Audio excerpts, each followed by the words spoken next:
Good day po mga idol. Ayan na po. Ready na po yung pagkain na hinanda ni Mrs. at saka ni Ate Risa. So, ito na ang talagang final na vlog para malapitan natin ang pagkain na ito. Ayan. So, imagine, no? Efforts ng dalawa yan, si Mrs. at saka si Ate Risa Jasmine.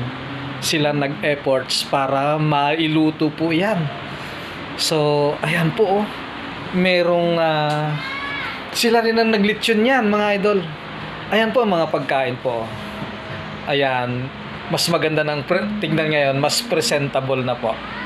Ayan. Pagkatapos merong flowers at saka candle. So, ito yung unahin natin.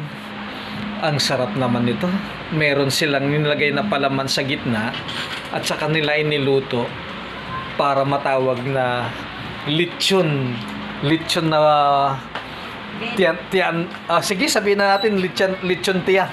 Tiyan ng baboy. Kaya nilechon nila yan. Pagkatapos, ayan, no. Ito yung sinasabi ko kanina na tinapay na ginawa nila. Tinapay naman kasi kung titignan. Pero tignan nyo naman yung laman niya. Grabe, ang husay gumawa ng pagkain si Mrs. at saka si Ate Riz. Ayan, oh. Napakasarap ng palaman ng tinapay na ginawa nila.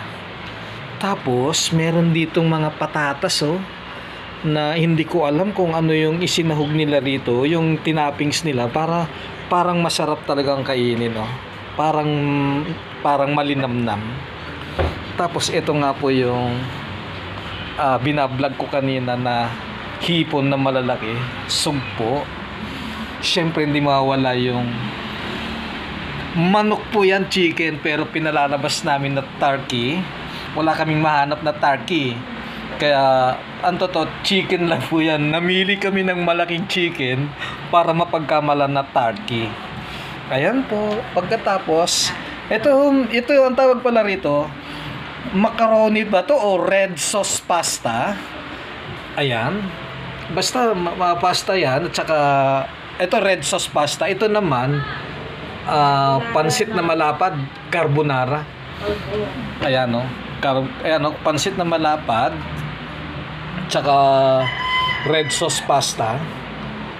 At saka ayan, yung prutas at syempre juice na may konting wine.